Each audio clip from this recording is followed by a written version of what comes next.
Hello, in this tutorial, I'll show you how to add to an existing order on Amazon.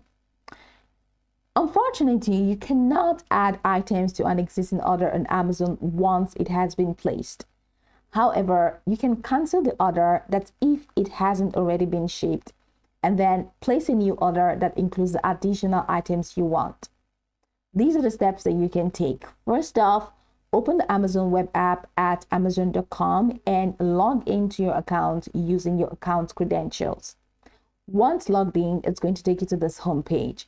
Then hover over your account and list option in the top right corner, and you're going to be provided with a drop-down menu with a couple of options: account, orders, keep shopping for, recommendation, browsing history, all the way down to sign out.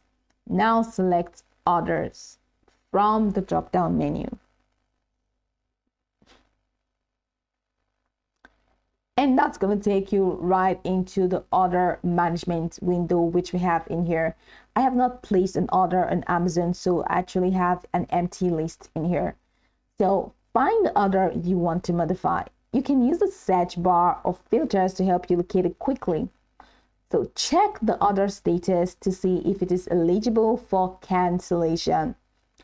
If the order has already been shipped, you will need to wait for it to arrive before you can return it.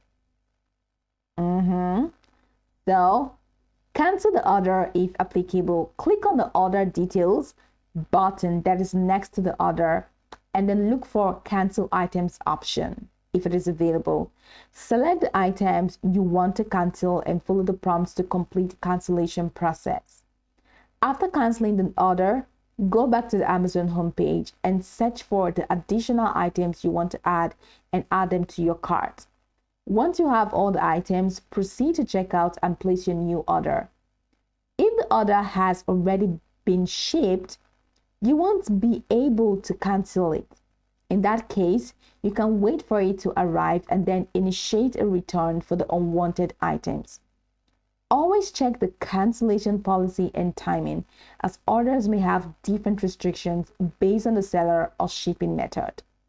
So go over this tutorial from top to bottom to get acquainted with the steps, and once you are done, you'll be good to go. I hope this tutorial marvelously helped you search.